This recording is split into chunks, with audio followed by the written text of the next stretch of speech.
Sampurasun. Rampes, Waalaikumsalam. Alhamdulillah. Semangat pagi. Pagi. Alhamdulillah. Senang sekali saya ya, semuanya masih semangat. Berarti sudah sarapan ya. Mudah-mudahan masih terus semangat sampai nanti siang. Ya. Baik, selamat datang di acara pelatihan peningkatan kompetensi manajemen strategi, keuangan, dan pemasaran bagi Dinas Perindustrian dan Perdagangan serta pengelola dan pedagang pasar rakyat Kabupaten Bandung. Perkenalkan, nama saya Mediani Krisaka Putri atau yang akan memandu pelatihan hari ini. Senang sekali saya bisa hadir dan menyambut Bapak Ibu semua yang ada di rumah ataupun di kantor, ya. Semoga kita semuanya dilindungi Allah Subhanahu wa Ta'ala dan sehat selalu. Amin. Baik, Bapak Ibu, saya ingin kita perkenalan terlebih dahulu ya, karena kita ada nanti di materi akan dibawakan oleh Pak Pembicara, gitu, dan kemudian juga ada sambutan dari Direktur SPS Telkom University. Saya ingin menyapa dulu ya Ibu Dr. Anissa Firly, sudah ada.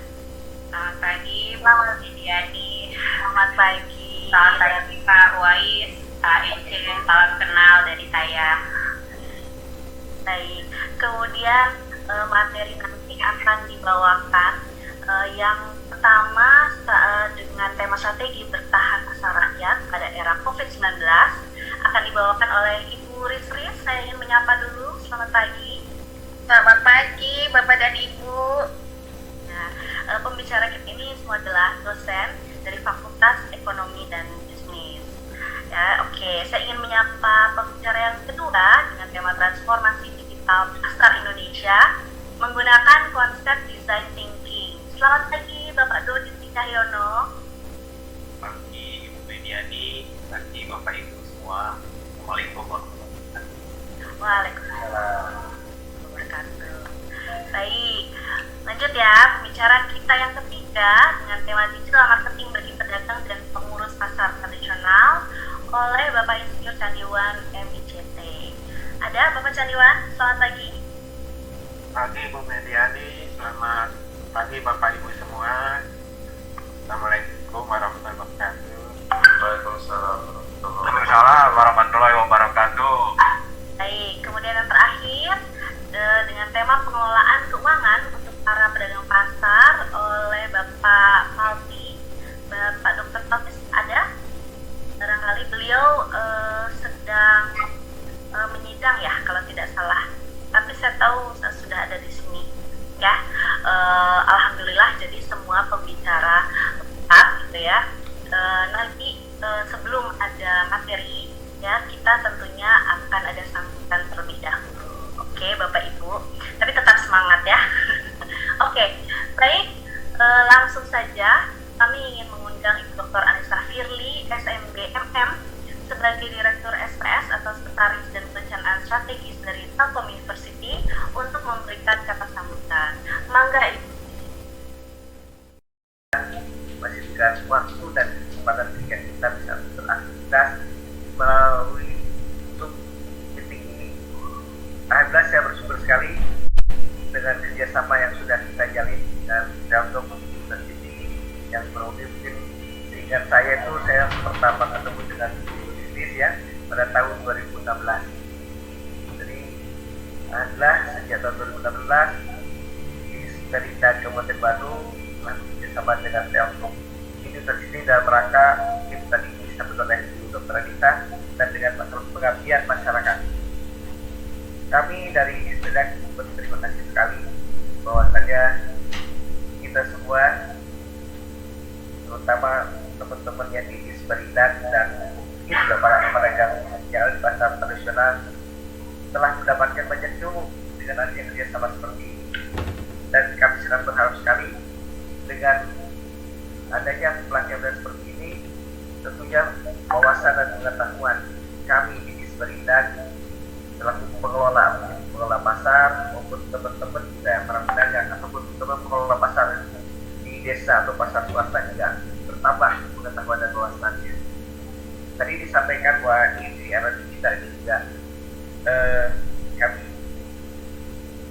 berbicara dengan Bapak Bupati juga memang ada keinginan harapan dari pimpinan bahwa saat ini di era seperti ini langkah-langkah yang terjadi seperti Anissa tadi sangat diharapkan sekali.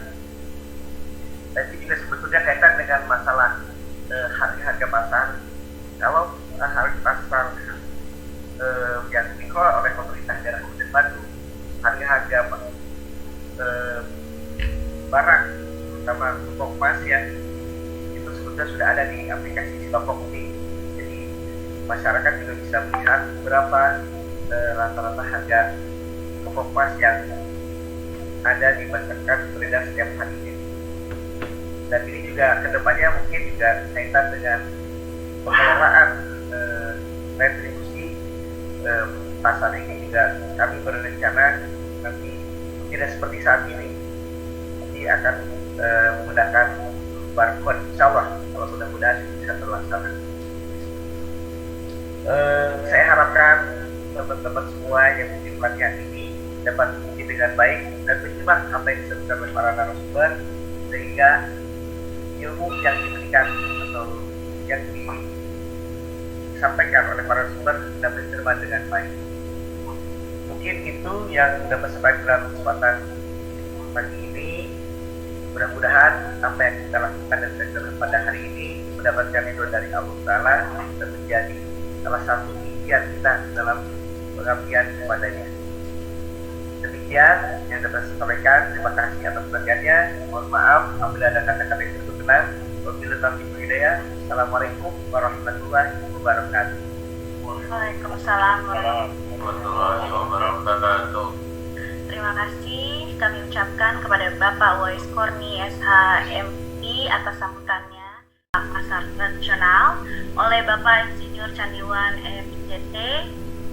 Waktunya maksimal 30 menit. Nanti akan saya beri reminder 5 menit sebelum capai 30 menit ya. Baik, Bapak Candiwan kami persilahkan. Baik, Bu Puput, terima kasih atas kesempatan yang diberikan. Assalamualaikum warahmatullahi wabarakatuh. Yang terhormat Bapak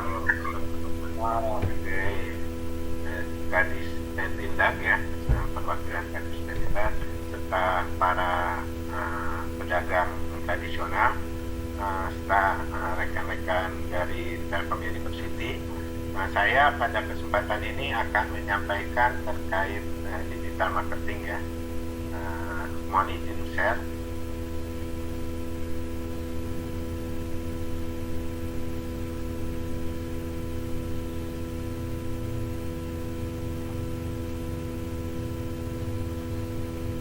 Sudah tampil slide saya, Bu Puput? Sudah Pak. Oh, okay. Baik ya.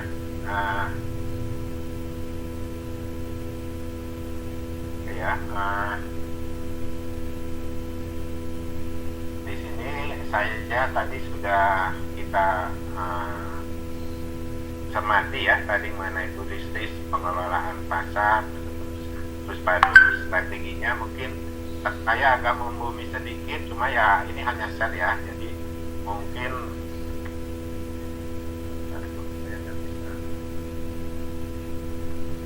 oke. Saya terkait digital marketing ya. Jadi dengan adanya COVID-19 ini mungkin kita udah bertransformasi ya, baik dari segi pembayaran ataupun perilaku ya. Istilahnya akselerasi transformasi ya zaman COVID ini sekarang. Nah, mungkin Bapak Ibu sudah terbiasa ya mungkin pakai sosmed ya, terutama ya Facebook, Instagram ya atau Twitter ya. Nah, saya akan mulai dari awal dulu ya, mungkin kalau mungkin ada juga yang belum ya, mungkin bagaimana kita promosi produk-produk kita di sosmed ya. Yang pertama kita harus punya akun dulu ya, jadi buatlah email khusus untuk bisnis Anda ya. Jadi kita harus buat email, dalam hal ini email bisnis ya di akun Anda ya. Di sini bisa digunakan nantinya untuk macam-macam ya, baik di Google ya, atau Facebook, Instagram dan sebagainya ya. Anda masuk ke ini mungkin ya, https mail google.com ya. Nah, biasa buat akun ya, nanti tampilannya seperti ini, buat akun ya. Nah, saat buat akun ini nanti Anda diminta nama-nama ID Anda lah ya. Jadi nama Anda siapa, nanti di email itu ya, kemudian buat sandi, konfirmasi sandi dan sebagainya ya. Mungkin ini Anda sudah melakukan ya, cuma mungkin ada juga yang lupa ya, karena pakai akunnya itu terus gitu ya. Nah, ini konfirmasi sandi. Nah, tanggal lahir harus diisi dengan benar, handphone, dan kalau ada alamat email saat ini ya, kalau nggak ada nggak masalah ya. Nah, handphone ya harus Anda isi. Nah, ini mungkin pengisian ini tuh sepele, cuma harus akurat ya. Dalam artian kita tuh ngisinya tuh jangan asal-asalan. Ini pengaruh ke nanti promo-promo marketingnya juga ya. Jadi jangan asal, sehingga akan berpengaruh ke promosi kita ya. Nah, ini konfirmasi mengenai tadi ya, untuk akun Gmail tadi, lokasi ya sesuai kita di mana ya. Oke ya. Dan jadi kita sudah punya email bisnis tadi ya. Dengan adanya email bisnis tersebut, ini konfirmasi ke email kita ya, kita sudah siap untuk melakukan promosi di sosmed ya. Nah, jadi dengan menggunakan email tersebut, kita bisa promosi di sosmed seperti di bawah, Facebook, Twitter, Google ya, atau Instagram ya. Nah, ini mungkin sudah terbiasa ya Bapak Ibu sekalian ya, terutama yang anak muda biasa pakai Instagram ya, biasa selfie dan macam-macam ya. Kita bisa juga promosi di sosmed ini ya. Di sini contohnya ada Momoja Waffle ya, di post di berbagai ini platform. Di sini yang tengah Instagram ya, ini Facebook ya. Nah, terkait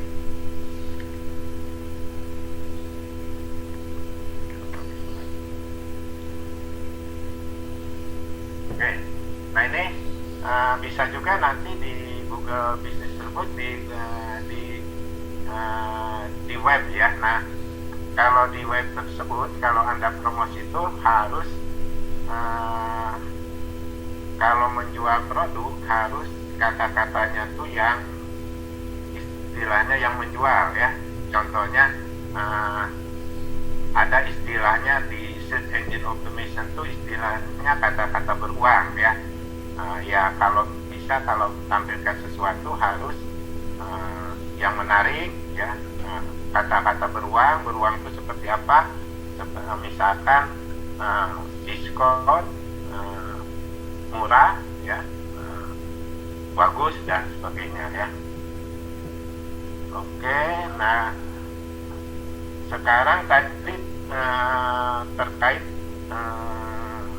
pembuatan akun dan upload di sosmed, mungkin sebagian Bapak Ibu sudah sudah terbiasa ya. Cuma mungkin tidak terbiasa di semua platform ya, karena biasanya saya senangnya platform ini, misalkan Facebook atau yang lain, Instagram dan sebagainya, atau Twitter ya. Nah, setelah tahu caranya kita upload dan sebagainya, sekarang kita bikin produk yang akan kita upload ya. Buatlah konten produk Anda ya. Bagaimana bikin produk yang bagus ya, yang jelas kalau itu berupa foto ya, siapkan latar belakang yang bagus dan kontras terkait produk Anda ya. Jadi harus menarik ya. Kalau Anda lihat mungkin zaman sekarang tuh banyak kafe-kafe bermunculan ya di Bandung terutama ya. Saya ya karena zaman pandemi jarang juga ke tempat lain. Banyak kafe yang dibuka tuh biasanya tuh pas pertama buka tuh orang biasanya mesin fotografer lihat foto-fotonya tuh ya dari yang profesional lah ya. Nah itu mungkin kalau Bapak Ibu punya uang ya mungkin sebaiknya juga untuk memoto produk Bapak Ibu oleh orang-orang yang profesional ya. Salah satunya di sini mungkin siapkan latar belakang yang bagus dan kontras dengan produk Anda sehingga tampilannya jelas ya. Kemudian perhatikan pencahayaan, pastikan cukup cahaya yang tidak memberangi cahaya ya. Ini mungkin kalau Bapak Ibu sudah menyewa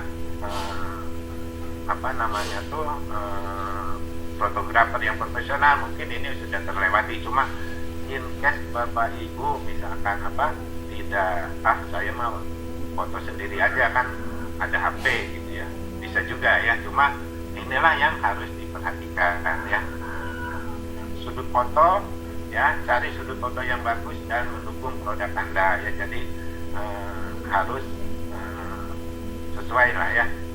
Nah kemudian buatlah beberapa foto dari sudut yang berbeda ya. Ini mungkin bisa dilakukan oleh Bapak Ibu in case kalau nggak nyewa fotografer ya bisa mengacu ke panduan-panduan ini ya.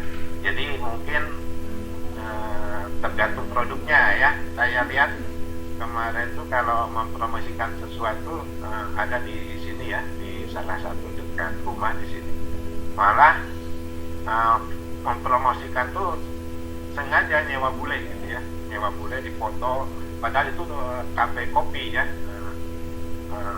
biar menarik mungkin ya. Itu saya lihat pakaiannya tuh macam-macam ya, ini mau ngapain, ternyata mau foto-foto aja dulu karena baru buka gitu ya. Nah itu salah satu cara bagaimana menarik pembeli lah ya, customer. Nah ini contohnya seperti ini, ada terkait produk boneka ya di sini, cukup bagus ya. Ini yang satunya lagi mungkin ini macam-macam produknya. Nah kemudian itu terkait foto ya. Kemudian sekarang terkait video ya. Sorry. Nah ini untuk video ini di sosmed tuh kadang-kadang memfasilitasinya tuh tidak lama ya. Kalau dulu kalau nggak salah 15 detik ya, sekarang sudah 30 detik kalau nggak salah Instagram ya. Jadi video itu dibuat sesimpel mungkin dan memperhatikan tadi produk dari segala sudut ya, dari pencahayaan, kejelasan dan sebagainya. Bisa juga membuat video iklan yang menggunakan alur cerita ya, cuma ya alur cerita ini harus Anda pertimbangkan karena keterbatasan waktu ya. Jadi ya harus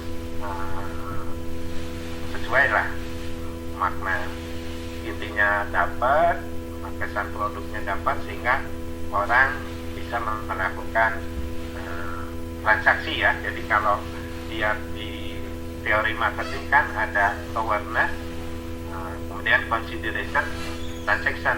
Jadi pertama promosi, kedua setelah kita tahu promosi kita mempertimbangkan untuk beli nggak. Nah yang ketiga, keduanya itu ya, pertimbangan untuk beli atau tidak. Nah, ketiganya transaction, jadi beli atau enggak ya, jadi harus mempertimbangkan itu ya. Jadi kemudian ada juga berupa film pendek mengenai suatu tanda. Jadi semua hal di atas itu tergantung kebutuhan kita ya, tergantung kebutuhan kita dalam tanda petik. Macam kita tuh mungkin Bapak Ibu di pasar produknya apa kan beda-beda ya, ada yang pakaian, ada buah-buahan dan sebagainya ya. Nah, kemudian upload konten ke platform yang ada ya untuk mempromosikan produk ya. Nah, ada hal-hal yang harus dipertimbangkan ya dalam upload konten ke platform saya. Platform di sini bisa Facebook, bisa Instagram, Twitter, atau internet ya. Internet dalam artian searching di Google, di web. Nah, kemudian nah setelah mengupload tadi ya, upload ke platform yang ada ya, kemudian cantumkan deskripsi lengkap. Nah, cantumkan deskripsi lengkap ini tuh penting sekali ya, karena kita tuh harus menyampaikan informasi itu lengkap ke pelanggan, sehingga kalau pelanggan berminat, ujung-ujungnya apa, cuan, apa, transaksi ya. Jadi jangan ini bagus sih produknya, cuma saya mau kontak kemana, atau ini gimana sih pesennya. Nah, jangan sampai gitu. Makanya ada di sini tahap selanjutnya, cantumkan kontak pemesanan ya. Jadi di sini deskripsinya menarik ya. Jadi menarik dalam artian, wah, kita tuh konsumen kalau baca itu menarik nih, saya pengen beli nih produk ini, mungkin nggak ada di tempat lain ya. Nah, kalau sudah ingin ini maka kemana nih kita kontaknya. Nah, setelah ada kontaknya, mungkin nanti ada di situ di linknya tuh buat form pemasaran. Nah, kemudian kedua, jangkauan promosi dengan mengoptimalkan media sosial ya. Jadi mengoptimalkan media sosial ini bagaimana caranya ya, kita gunakan hashtag pada Instagram ya. Jadi hashtag itu kenapa kita pakai hashtag, jadi pakai komen di depannya hashtag, karena kalau di search duluan yang diangkutnya ya. Jadi informasi itu tuh yang duluan yang diangkut, sehingga tampil di situ dibanding informasi lain ya. Jadi ini gunakan hashtag. Nah, ini salah satu usaha yang gratis untuk menggunakan hashtag, atau yang lainnya ya, di Facebook juga bisa itu. Kemudian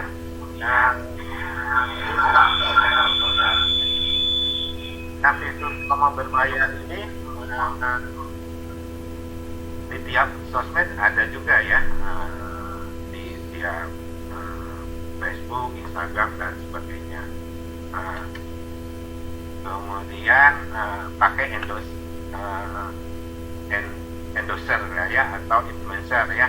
Jadi orang-orang berpengaruh sehingga bisa membeli produk kita. Nah, ini bagaimana mempromosikan produk kita. Nah, kalau di dunia digital marketing itu ada istilahnya selain ini ya, SEO ya, Search Engine Optimization. Nah, Search Engine Optimization ini ya bisa dilakukan ya kalau Bapak Ibu paham terkait mungkin IT ya. Sebenarnya di web itu bisa di create, sehingga kita tuh kalau orang search di Google ya, bisa muncul di halaman pertama ya. Cuma ya kalau misalkan pusing belajar Search Engine Automation ya, otomatis ya berbayar lah gitu ya. Jadi contohnya Search Engine Automation tuh misalkan kalau kita pakai kata-kata tuh harus kata-kata beruang, misalkan diskon, murah, salah satunya itu. Terus mungkin format di webnya juga agak beda ya, misalkan terutama untuk problem ya.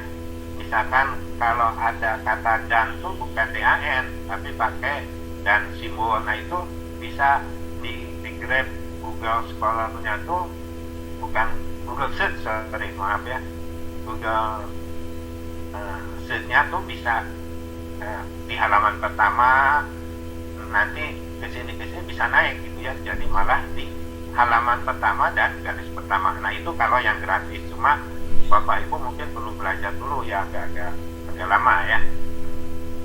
Nah kemudian bagaimana kita menjaga hubungan dengan pelanggan, tadi udah kita promosi ya. Nah kita kalau ya mungkin perlu basa-basi ya, ice breaking, kemudian feedback. Nah dengan adanya digitalisasi ini, perilaku orang sudah berubah ya, dari dari lihat showing ke lokasi ya.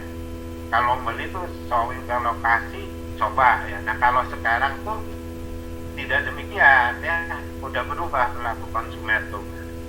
Lihat pengen beli produk A, terus bagus ya, cuma tidak langsung beli. Kalau yang ini ya, yang sudah agak digital tuh, lihat reviewnya gimana. Nah, itu yang penting, reviewnya gimana. Kalau reviewnya bagus, nah ini saya mau beli, ternyata reviewnya misal ini banyak komplain ya, biasanya nggak jadi. Nah itu mungkin perilaku yang berubah dari perilaku konsumen ya, yang perlu antisipasi oleh kita dengan adanya digitalisasi ya. Jadi ya yang adab itu bukan hanya konsumen, kita juga penjual harus adab juga. Oh ternyata zaman sekarang tuh orang lihat reviewnya dulu. Nah bagaimana kita harus menggrade customer kalau ada feedback tersebut ya, misalnya harus diperhatikan oleh kita ya. Nah maaf, otomatis dengan adanya perilaku yang berubah, kita memperhatikan review customer, di sini feedback dalam hal ini ya, kita juga harus siap bagaimana kita meningkatkan layanan ya. Mungkin zaman dulu cuek aja, yang penting layanan kita seperti ini kan, harganya juga murah. Mungkin kalau sekarang nggak begitu ya, feedback customer seperti apa ya, kita usahain penuhi dulu feedbacknya sebagai pedagang atau pengusaha ya. Nah dengan memperhatikan feedback itu, kita akan bisa memenuhi keinginan customer. Nah artinya apa? Sehingga nanti customer tuh pengen beli lagi deh, di situ nggak mengecewakan, terjadi loyalitas ya. Itu jadi ini yang perlu perhatikan ya. Kita pedagang juga harus berubah, cuma nature customer juga harus kita perhatikan. Zaman sekarang beda dengan yang dulu ya. Tadi mungkin Pak Gadis, sekarang zamannya barcode ya, kita juga harus mengikuti. Misalkan pedagang sekarang kalau pengen barcode ya scan barcode-nya, nanti customer bisa lihat produk apa aja yang ada di situ di barcode pedagang. Misalkan buah-buahan ada nggak, misalkan tomat atau yang lainnya, contohnya gitu ya. Nah ini mungkin bagaimana salah satu contoh ya, mengoptimalkan promosi di Facebook ya. Jadi di Facebook ini ambil contoh Facebook lah ya. Jadi mungkin nih, jadi goal kita di Facebook itu apa ya? Apakah goal kita ini tuh pengen banyak like, pengen transaksi, atau cuan ya? Umumnya kalau pengusaha kan pengen cuan ya. Nah ini harus diperhatikan ya ini. Kemudian ya audien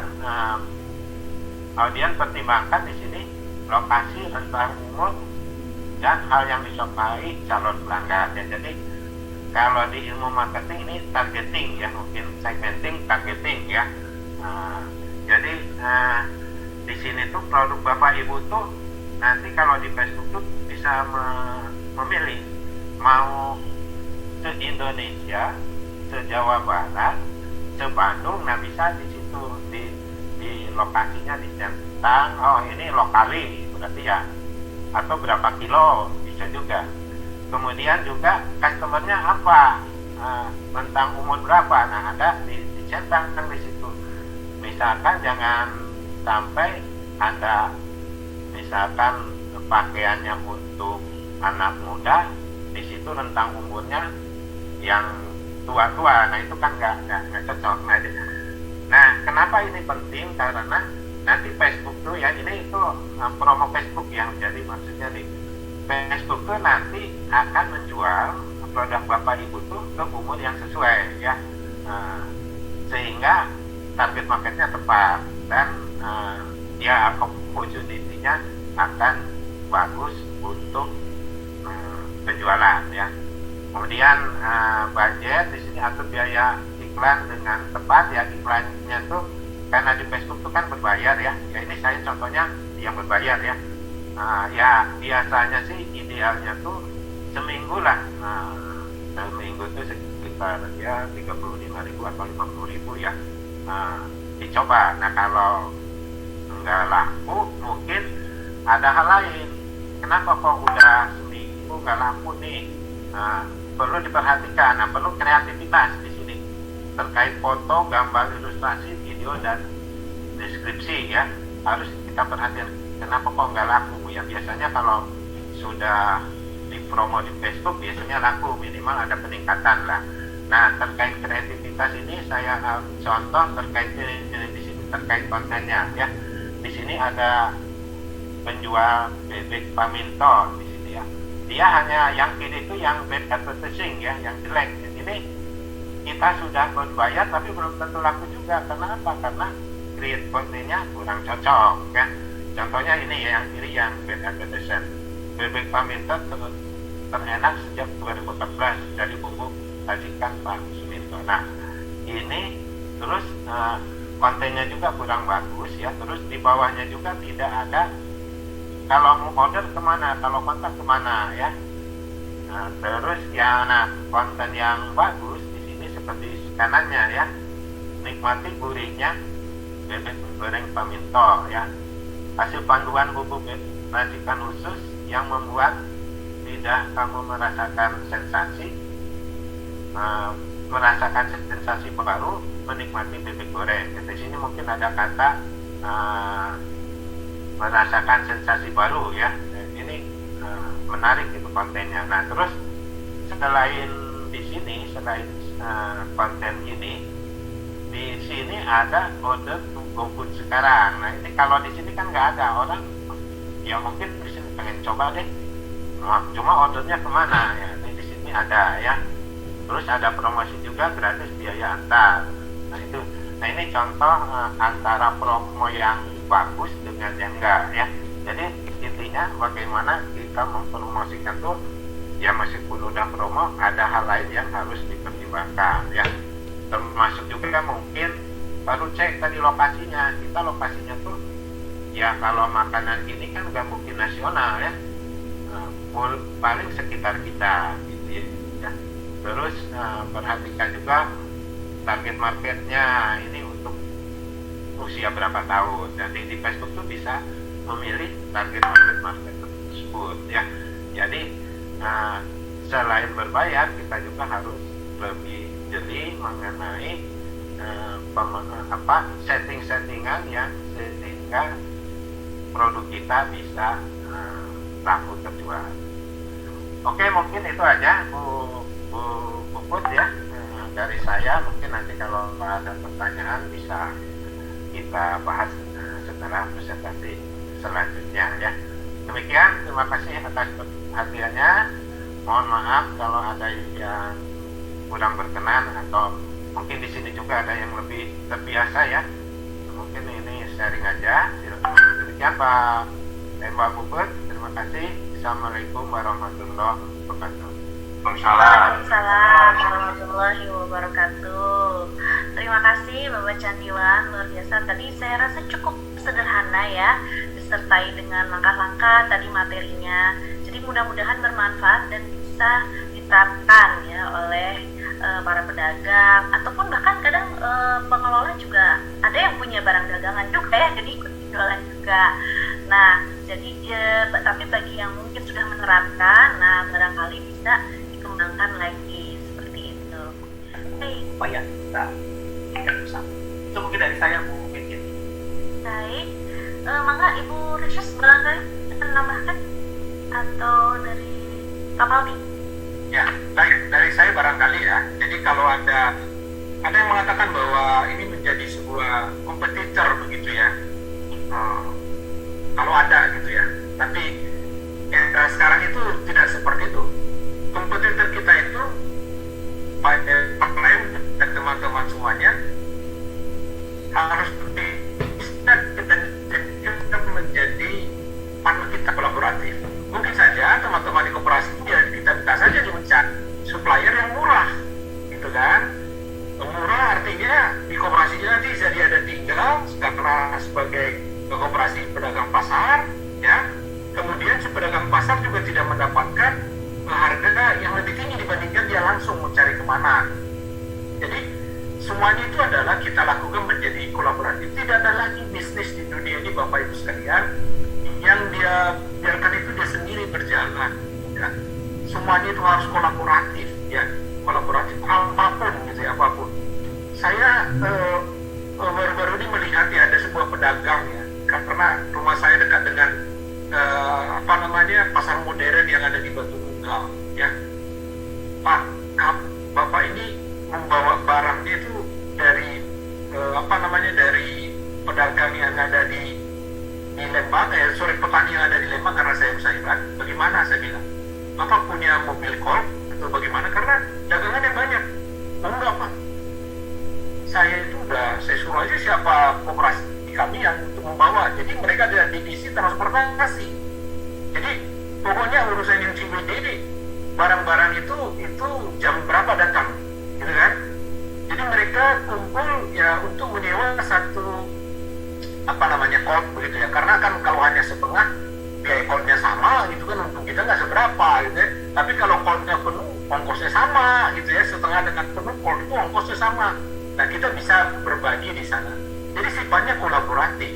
Dan saya tahu bahwa teman-teman yang ada di pedagang di pasar itu gotong royongnya itu masih terlihat lah, ya. Jadi kalau dulu sebelum ada koperasi mereka punya arisan gitu ya, sehingga solusi-solusi lokal gitu, wisdom lokalnya muncul ya, dengan cara kita naikkan menjadi ya sepertinya itu adalah gaya bisnis modern, padahal sebenarnya itu lama gitu ya, tetapi masih aktual sampai dengan sekarang. Contoh yang tadi yang disebutkan kolaboratif, mereka berbagi slot yang ada pada mobil gitu ya, mobil itu ya, mereka sewa satu mobil, kemudian mereka dapatkan keuntungan selisih, bukan, jadi biaya operasionalnya menjadi lebih ringan. Jadi diambil prinsipnya itu adalah low atau cost leadership disebut ya, atau low cost kita sebutkan untuk operasional. Jadi Bapak Ibu sekalian, jangan sampai kalau ada yang menurut kita ini menjadi kompetitor, jangan, kita harus rangkul menjadi kolaborasi kita, partner kita untuk bisa berbagi hal di sana. Demikian Ibu Media. Baik, terima kasih Pak Paldi. Barangkali tadi Bu Risis ya mau menambahkan tadi. Oke, baik, terima kasih. Mohon izin menambahkan Pak Taufik dari UPTD Bale Endah. Nah, sebetulnya ini yang terjadi saat ini memang ya, selain pasar yang bisa bertahan juga, karena kebetulan juga saya sedang ada kerjasama juga dengan koperasi, itu adalah koperasi karena kebutuhan untuk peminjaman transaksi gitu ya tetap ada. Nah, terkait dengan masalah tadi sudah disampaikan oleh Pak Dodi, ada harga minimum atau harga terendah ya, ada AMT gitu ya. Nah, Pak Taufik, sebetulnya dengan kita akan bergerak ke digital, pasar digital, nanti ada satu wadah di situ digital yang mempertemukan antara penjual dan pembeli, antara para pengelola gitu ya, mungkin di Kabupaten Bandung gitu ya, atau di sudah siap dengan ini. Jadi apalagi kalau misalnya nanti sudah ada di misalnya aplikasi tertentu gitu ya, itu sudah pasti terendah gitu. Jadi kita harus sudah siap dengan hal tersebut. Mungkin bisa menambah keunggulan kompetitif dan yang. Nah, kembali mungkin saya ingin sedikit interaktif bertanya kepada pengelola atau dari dinas secara langsung, bagaimana komentarnya terhadap hal ini? Apakah sudah ada kebijakan yang mengatur terkait dengan harga eceran terendah seperti ini?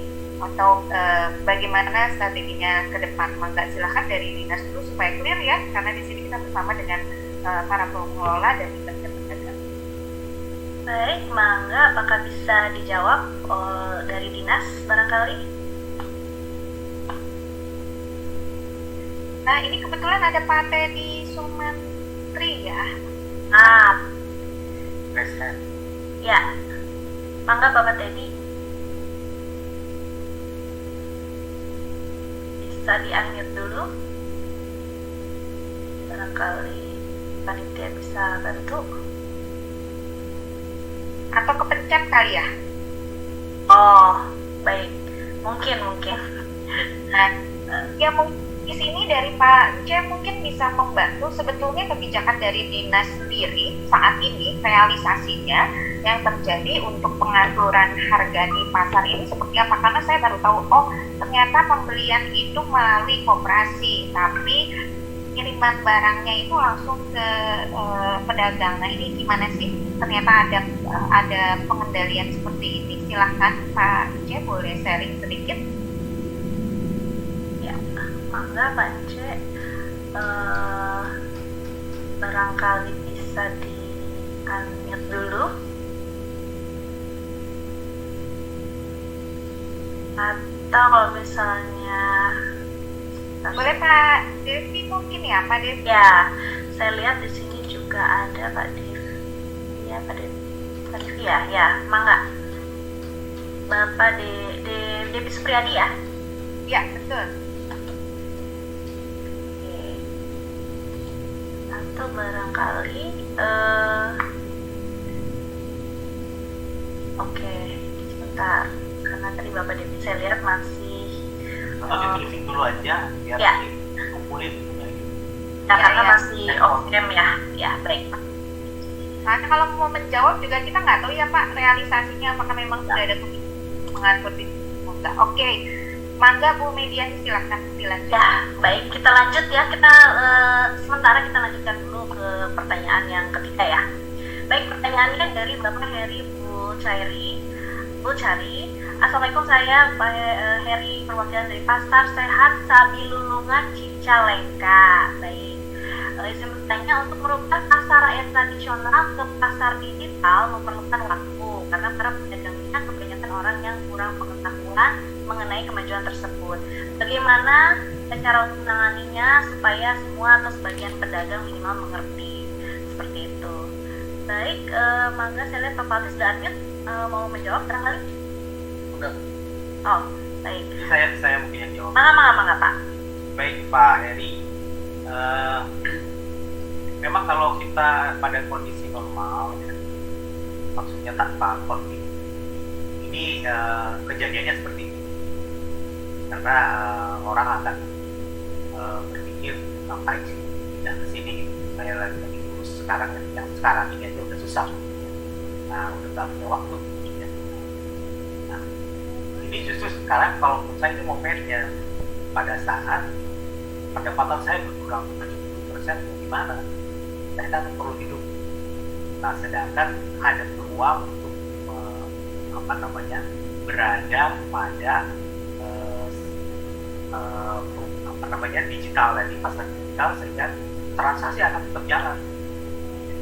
Nah ini yang mungkin kenapa seperti itu, karena sekarang pembelinya pun harus berada pada wilayah yang online. Ya, sekarang semuanya mengarah kepada online, sekolah online, dipaksa nih, yang tadinya nggak mau online yang terpaksa online, pasar juga jadi online, semua jadi kerjanya di rumah. Nah, justru ini adalah peluang. Nah, sebetulnya apa yang diminta atau orang Indonesia ini secara umum ya, itu mencontoh. Nah, mungkin ini sih saran saja dari saya. Ada sekumpulan pedagang yang sudah siap, misalnya yang punya digital literasi istilahnya, ya, punya kemampuan digital, masuk ke dalam digital. Pilih aja misalnya 5 sampai 10 pedagang atau 5 ya, sehingga kemudian dicontohkan, dagang secara online seperti yang kemudian nanti orang akan melihat, ternyata bisa, saya nggak sampai anjlok sampai 50% hilang, ya cuma 20% saja, apa namanya, lagi 50% nggak hilang, 50% jalan. Nah, kemudian dari situ yang lain akan lebih, ya, kalau dilihat, ya, seperti itu.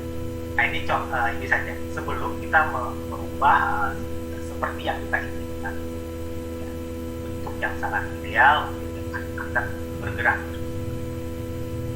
Ini tadi apa namanya, digital thinking, ya, design thinking tadi adalah membuat kira-kira bentuk yang paling ideal buat pedagang pasar seperti apa itu. Karena banyak sekali vendor sekarang yang menawarkan, bahkan startup menawarkan itu digital pasar tuh kayak gitu. Tapi apakah itu sesuai dengan atau sesuai dengan untuk menjawab pain dan gain-nya tadinya dari para pedagang pasar dan pembeli pasar, karena lain-lain ya para pembeli juga punya khas sendiri. Maka itu yang harus kita lakukan melalui proses design thinking kalau itu menurut saya. Nah, oke, ini Bu Susi ya. Udah pertanyaan lain? Iya, kalau yang tadi pertanyaannya dari Bapak Heri. Bapak Heri, Bisa menambahkan, Heri Bu Puput? jawabannya. Mungkin ada yang mau nambahin? Oh iya Pak Dodi, itu tadi sebenarnya Pak Dodi sampaikan itu komprehensif sekali ya dari segi strategi ya. Cuma saya tuh akan menyoroti dari segi praktis ya, mungkin Pak Heri ya. Sebenarnya ya mungkin tadi ada testimoni dari Pak Dodi ya, mungkin kelompok yang sudah sukses boleh juga, itu bagus juga ya untuk memberi contoh role model ya. Cuma mungkin ngasih gambaran aja, mungkin kalau zaman sekarang tuh ilmu apa yang akan kita cari itu ada di Google ya. Mungkin saya ngingetin aja, kadang-kadang kalau kita berpikir jadul tuh kadang-kadang gimana ya, Anda search di Google tuh ada, baik di YouTube maupun di yang lain. Mungkin itu aja tambahannya. Jadi mungkin kalau ada kendala ya bisa sebelum tadi lihat testimoni, oh ternyata ada juga ya di Google atau di YouTube gitu ya. Itu aja mungkin tambahan dari saya, Bu Puput, Pak Dodi ya. Ya, baik, terima kasih Pak Candiwan. Ini saya lihat sudah ada yang raise hand ya, atau mengacungkan tangan gitu ya, mau bertanya dari Ibu Ai Hodijah, betul? Mangga di unmute, barangkali mungkin menyambung pertanyaannya begitu ya, atau terpencet atau gimana?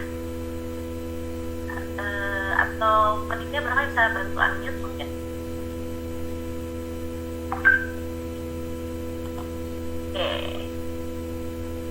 Oke, mungkin tidak sengaja ya chat. Oke, Tambahan Bu Mediana. mangga. Terima kasih sambil menunggu Ibu Ayu bisa barangkali memungkinkan. Barangkali ada kendala teknis. Ya. Pak. Jadi tadi nyambung lagi dengan kondisi yang ada di kami di Tunggal ya. Mohon maaf kalau saya kasih, karena ini adalah klaster ya, kelompok ya, perumahan klaster. Jadi ada pengelolanya itu mengelola klaster lah gitu ya. Jadi si pedagang di pasar itu menitipkan jualannya di pengelola pasar, jadi pengelola pemukiman. Dan kenapa? Karena pengelola pemukiman pasti mempunyai nomor handphone dari setiap masyarakat di sini, gitu ya. Nah, dititiplah hari ini dia jualan apa. Nah, tentunya yang boleh menitipkan itu adalah yang menjadi anggota di sana, gitu kan? Nah, kalau dia sudah ada pasarnya yang sudah aktif, yang sudah biasa, itu nggak perlu lagi dia datang lewat koperasi tadi atau kelompok atau pengelola. Dan memang betul, pasar sepi, tapi penjualannya naik. Harus begitu barangkali ya. Pasarnya sepi, kelihatan sepi, tapi omsetnya naik. Karena mereka tinggal mengirimkan saja. Ya tentunya harus asasnya adalah asas kepercayaan. Apa yang diposting tadi seperti yang disebutkan oleh Pak Candiwan, gambarnya sama dengan aslinya, ikan yang segar, sayur-sayuran yang segar, kemudian makanan yang segar, gitu. Itu persis sama dengan apa yang ada pada layar digital yang diterima oleh calon konsumen. Jadi hubungan baik itu harus tetap dilakukan. Dan percayalah ya bahwa dengan digital ini jalan satu-satunya. Karena di sisi penjual dan di sisi pembeli susah ketemu, ya jalan satu-satunya adalah digital. Ya berarti di tengah-tengahnya ada juga orang yang memediasi. Kalau pedagang mencari orang-orang ya susah juga. Masa sih kalau dulu kan sistemnya kan ditempel digantungkan di pagar pintu kita gitu kan. Udah sekarang udah gitu lagi, langsung ke orangnya. Nah biasanya kalau kirim ke saya karena saya kepala rumah tangga, udah saya forward aja ke istri saya karena dia yang tahu apa yang mau dibeli. Saya kan nggak tahu. Atau misalkan istri mau memforward kemana, ke asisten rumah tangga yang paling tahu apa yang akan dimasak, karena asisten rumah tangga itu pasti lebih tahu makanan kesukaan dari si majikan. Yakin saya pasti begitu. Jadi sebenarnya memplotting siapa sih yang menjadi decision-nya gitu, pengambil keputusannya, dan juga kepada siapa arahnya. Nah, itu pasti yakin lah, pasti ada perubahan. Saya katakan tadi pasar modern itu ramai banget biasanya, tapi sekarang sepi, omset mereka naik. Nah, aneh juga ya. Terima kasih. Baik, terima kasih Om Alfi. Mangga Bu Ricius ya tadi mau menambahkan jadinya. Oke, baik. Ini kebetulan memang menambahkan materi yang tadi belum tersampaikan. Sedikit penyemangat saja kepada Bapak dan Ibu pengelola gitu ya. Kedepannya seperti apa sih gitu ya. Nah ini sebetulnya sudah ada penelitian terkait bagaimana strategi bertahan pasar rakyat pada era COVID-19 itu adalah memang yang pertama, kalau kita lihat yang bertahan di sini pasar rakyat karena memang termasuk ke dalam klasifikasi penjualan dalam consumer goods ya. Dan tadi di PPKM level 4 pun masih boleh berjualan untuk di Bandung atau area sekitarnya itu dari jam 4 sampai jam 10.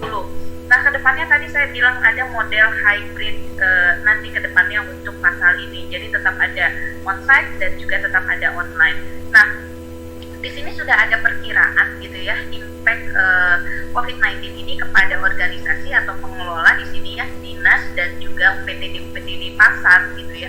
Kalau memang masih akan tetap bertahan di penjualan onsite yaitu dari jam 4 sampai jam 10, berarti ini durasinya sih berapa lama gitu ya. Nah di sini sudah ada dari mulai setengah tahun, 1,5 tahun sampai 3 tahun impactnya. Nah berarti sekarang kita masuk di era yang 1,5 tahun.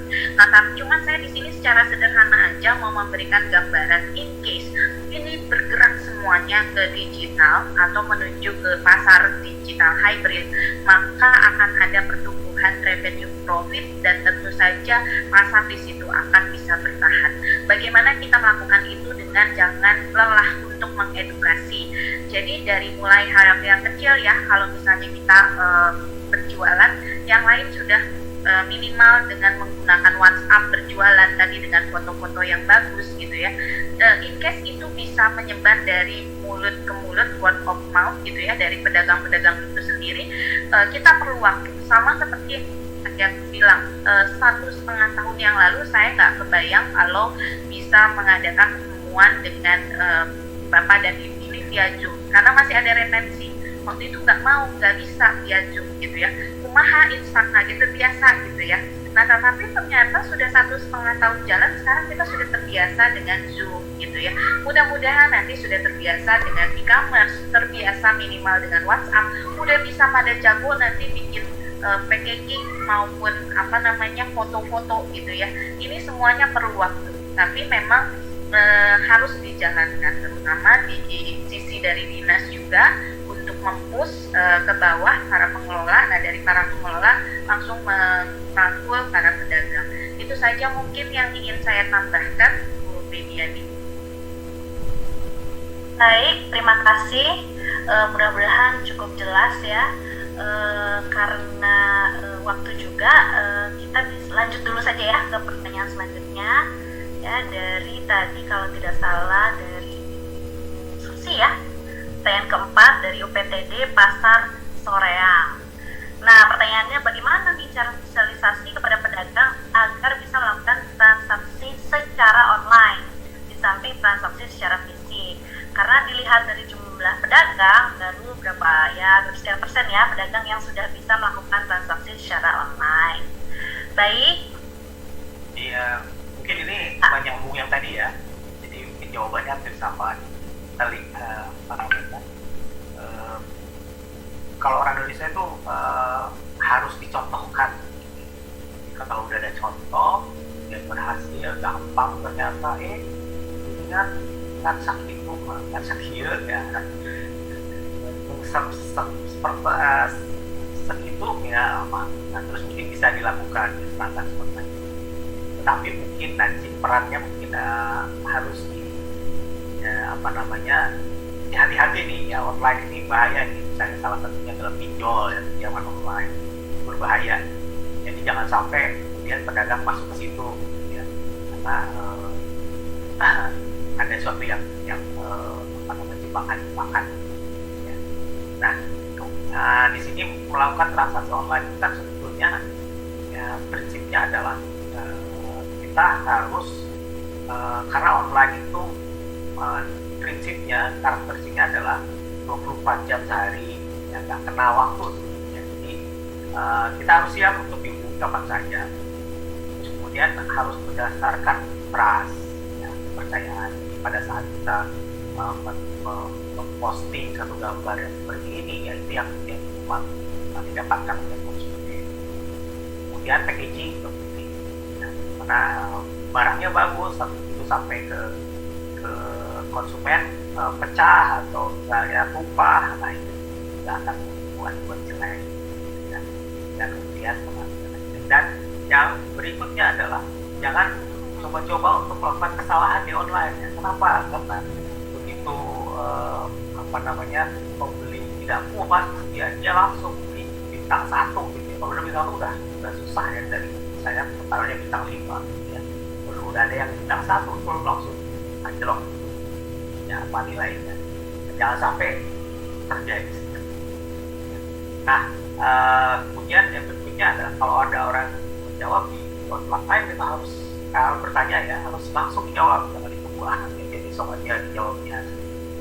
Nah, itu ciri-ciri khas online yang seharusnya kita pahami ya, pada saat kita masuk online. Perilaku kita juga harus berubah ya, dan ya, tidak sama dengan waktu pada saat tidak online ya, fisik ya. Pada saat fisik kita bisa argumen ini. Nah, kita bisa satuin misalnya produk yang kualitasnya KW2 dengan KW1 kita gabung gitu ya. Biasa itu bukan jualan duku tuh biasanya ya. Yang gede sama yang kecil ya. Yang duku Palembang sama duku ini digabung satuin. Nah, jangan sampai seperti itu lah. Itu akan menyebabkan terjadinya. Ya. Kenapa? Jangan khawatir ya. Karena di online itu jumlah pembelinya pun akan membesar, akan nggak lagi kecil, nggak lagi sedikit, akan luas. Nah itu nanti akan ditambahkan dengan mungkin ya ditambahkan dengan digital marketing tadi, misalnya dengan istilahnya ada SEO, gitu, search engine optimization atau apapun gitu ya, online marketing atau media sosial marketing, itu akan meningkatkan nilai dari produk yang akan dijual. Dan jangan khawatir, pembeli pasti akan ada. Gitu. Ya, yang penting kita jujur. Nah, justru digital ini bagusnya adalah jujur. Gak jujur digital hancur. Ya, dan susah kita akan kembali. Ya, pada saat kita udah di blacklist, kalau di supir Gojek itu kita sudah di suspend, udah kita nggak bisa apa-apa ya, KTP kita nilainya hancur. Jangan sampai berlaku itu aja mungkin posisi. Baik, kita lanjut ke pertanyaan selanjutnya ya, karena ternyata waktu juga. yang kelima itu dari Bapak Sugilar dari Disperindak. Nah, ini berarti bertanya tentang proses design thinking nih dan penggambaran mental selama proses. Jadi kalau terjadi kegagalan, apalagi berkali-kali begitu, itu kan membuat mental jadi down. Nah, gimana nih kiat-kiatnya supaya mental kembali kuat, bisa proses kembali, dan tidak ada rasa takut begitu? Enggak, Pak? Baik, jadi perlu disadari bahwa kalau kita menggunakan desain ini, prosesnya harus cepat. Ya. Ada juga yang bilang bahwa desain ini adalah sprinting, sprint itu ya cepat lagi cepat. Jadi jangan sampai desain thinking itu diselesaikan 6 bulan, 3 bulan, itu kelamaan. Ya. 6 bulan aja udah kelamaan. Ya. Jadi yang penting itu kita mendapatkan satu produk ya, atau satu konsep dari produk secepat mungkin. Kenapa? Karena kalau nanti belum sempurna, kita akan istilahnya pivoting. Kita akan ulangi lagi ke belakang, ya, kemudian menghasilkan perbaikan dari produk yang belum sempurna tadi. Nah, itulah kemudian yang menyebabkan desain thinking. Pertama, mungkin perlu pendamping, gitu ya, yang meluruskan lah kalau misalnya terjadi stuck atau terjadi mental down dan seterusnya, gitu ya. Nah, kemudian yang berikutnya tadi waktu ya, waktu itu harus cepat ya. Selesaikan secepat mungkin. Kalau bisa 3 hari ya 3 hari gitu ya. Nah, bahkan kalau perusahaan-perusahaan khusus yang di misalnya kayak perusahaan aplikasi ya kayak Gojek misalnya, itu mereka di camp ya, ada bootcampnya, tinggalin misalnya pergi kemana ya, kalau ini offline ya, kita onsite bukan online ya. Kemana kemudian selesaikan dalam waktu misalnya 3 hari, 4 hari dan seminggu, selesai dengan satu konsep dan diimplementasikan, ada perbaikan dan sebagainya. Jadi jangan berlama-lama ya. Nah, kalau digagal berarti mungkin terlalu jauh berpikirnya, mungkin kita pikir sedikit tapi kemudian itu mungkin jawaban dari saya. Oke, nuhun Pak Dodi, mohon maaf ini jika ada azan zuhur, kebetulan rumah saya dekat dengan masjid, jadi mohon maaf jika suara saya tidak terdengar begitu jelas ya. Baik, dilanjut ya, pertanyaan ke-6. Jadi yang ke-6 itu dari Pak Ahmad Rustandi ya, dari Pasar Bale Endah. Nah, berkaitan dengan pasar tradisional yang selama ini insan kumuh, kotor, juga semrawut, bagaimana cara sosialisasi atau edukasi yang efektif dan efisien? Karena menyangkut kemajemukan dan yang pasti sumber daya manusianya. Mangga, siapa yang akan jawab nih? Yang jawab bagian dia aja. Tadi Prislis katanya mau jawab. Sudah saya potong soal tadi materinya ya. Aduh, mohon maaf nih. Mangga, Prislis. Oke, baik Pak Ahmad Rustandi. Bagaimana sih sebetulnya pasar bersih sehat mensosialisasikan dan edukasi? Mengedukasikannya sebetulnya kalau dari kami sebetulnya dengan melalui pelatihan ini pun sudah sebuah upaya mensosialisasikan. Nah, tapi sosialisasi di pasar itu sebetulnya sangat bergantung kepada Bapak dan Ibu pengelola yang ada di pasar UPPD. Jadi memang mensosialisasikan itu bisa memang disampaikan program-programnya gitu. Terus kemudian kebijakan-kebijakannya yang ada di situ seperti apa gitu. Nah, saya memang waktu pas masih on-site itu berkunjung dari satu pasar ke pasar yang lain.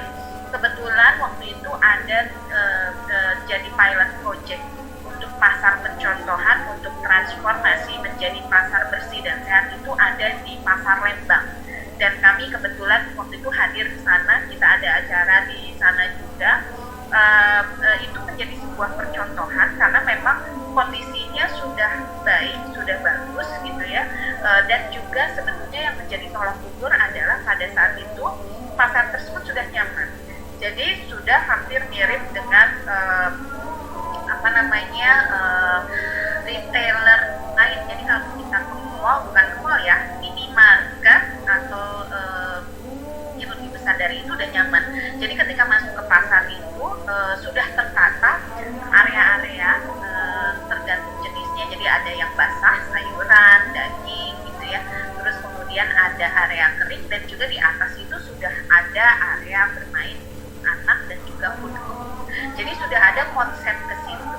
Nah, kemudian ada juga pasar yang waktu itu kita ke sana, ke Cicalengka terakhir. Nah, di Cicalengka itu kan memang pasarnya tidak terlalu besar ya, tetapi begitu datang ke sana, kesan yang sudah kami lihat itu enak, bersih gitu ya. Memang ketika kita berdiskusi ternyata memang sudah ada pengaturan dari mulai bagaimana jeda atau jarak antara satu pedagang dengan pedagang yang lain gitu. Nah, sekarang gimana sih sosialisasi biar nggak kumuh sama kotor? Nah, berarti dari UPTD sendiri bikin satu peraturan atau kebijakan bagaimana caranya buang sampah, bagaimana caranya mengelola sampah, bagaimana caranya mengatur denah atau di barang dagangan itu bisa diatur. Karena kalau nggak diatur ya seenaknya aja gitu. Jadi kesannya nanti kotor gitu ya, berantakan dan sebagainya. Jadi sebetulnya saya juga kurang paham Pak Ahmad Rusnandi ini dari UPTD-nya atau dari pedagang pasarnya ya gitu. Kalau misalnya dari UPTD atau pengelola, ya berarti yang perlu dilakukan adalah buat kebijakan, dan kebijakan tersebut, peraturan tersebut disosialisasikan ke sana. Nah, setahu saya di masing-masing pasar itu ada sesepuh ya. Nah, itu juga bisa dirangkul. Terus kemudian ada koordinator untuk area masing-masing. Jadi seperti yang basah, yang kering gitu ya, atau area daging, area pakaian gitu ya, area sayuran itu sudah ada. Mungkin ketika perumusan membuat peraturan atau kebijakan terkait tata cara kebersihan itu pun bisa menggandeng hal tersebut. Karena saya juga dari 2016 gitu ya, ketika kita pertama kali dulu di Batu Jajar itu sempat rame ya, karena banyak pedagang gitu. Masalahnya beda lagi gitu ya, dulu tuh masih mempermasalahkan retribusi, masih mempermasalahkan tempat antara yang ada di dalam lokasi pasar, ada yang di luar gitu ya, ada yang kena retribusi, ada yang tidak kena retribusi. Tapi ternyata seiring berjalannya waktu itu sudah bisa diatasi melalui kebijakan atau peraturan yang dikeluarkan oleh daerah. Nah, kalau yang skup yang untuk kebersihan pasar sehat ini, untuk prakteknya sosialisasi berarti ada di pundak Bangka dan UPTD. Mungkin itu dari saya, mangga dari yang lain kalau ada yang mau ditambah. Mungkin ini sama dengan pertanyaan berikutnya ya, dari Pak Hidayat ya. Ini yang mirip lah ya, jadi perilaku juga dan pedagang yang sinkron, pengelolaannya kayaknya mungkin sama ya. Jadi kalau menurut saya tadi ya, salah satu cara ya membuat orang Indonesia itu sadar, bisa kembali ke budaya orang Indonesia, seperti kita sering jalan-jalan, sering lihat-lihat dulu orang lain sudah melakukan itu, kok kita tidak bisa, orang lain bisa seperti kita, kok bisa. Itu aja mungkin ya. Jadi sering memperlihatkan bahwa orang sudah begini, kok kita tidak. Nah, ini kan sebagian besar orang Indonesia Muslim, ada hadis kebersihan itu adalah ya, tapi kemudian kok nggak bersih-bersih. Nah, kenapa? Karena sebetulnya ini adalah perilaku ya, perilaku itu memang harus untuk secara bertahap, secara dari kecil gitu ya, dari rumah. Kalau dari rumahnya udah bersih, maka itu sampai pasar bersih. Kalau dari rumahnya semrawut, ya susah ya, itu sampai pasar ya paling aturan. Dan aturan ini kelemahannya kalau aturan tidak dikasihkan law enforcement kan. Aturan itu kan boleh atau tidak,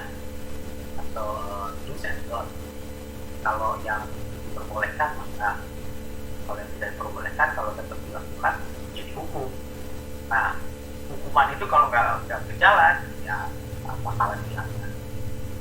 Karena dunia ini kecenderungannya adalah chaos, kecenderungannya adalah tidak teratur. Jadi kalau teratur harus ada sesuatu yang mengatur.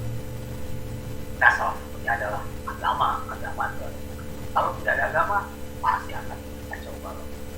Karena kecenderungannya seperti ini di dunia itu. Jadi aturan bisa dipakai, tapi mungkin lakukannya pada saat itu saja. Tapi pas pulang ke rumah mungkin seberapa banyak.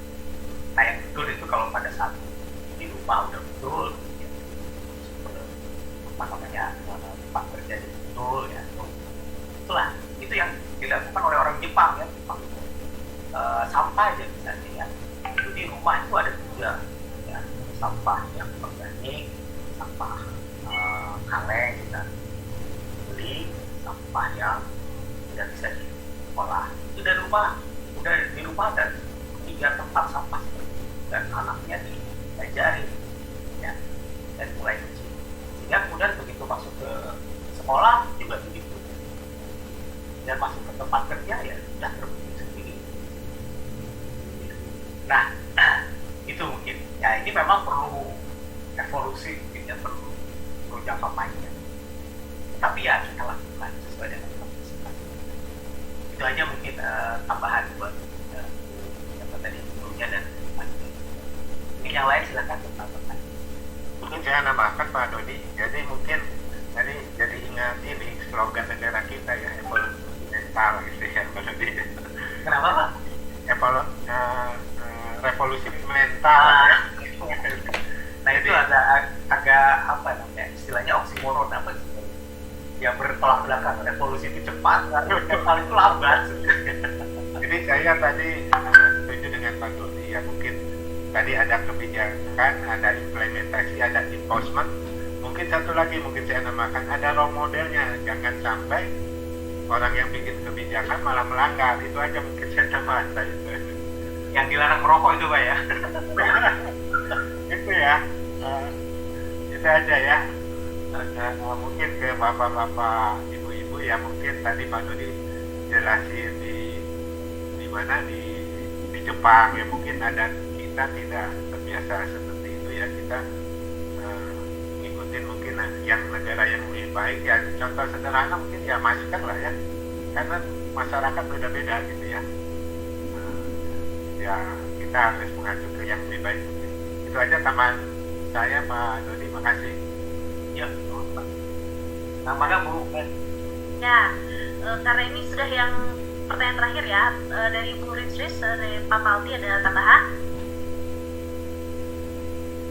Nah, oke. Baik, saya lihat sudah tidak ada lagi ya. Tadi terakhir itu pertanyaan dari Bapak Hidayatno, betul ya? Oke, baik. Mudah-mudahan semua penanya sudah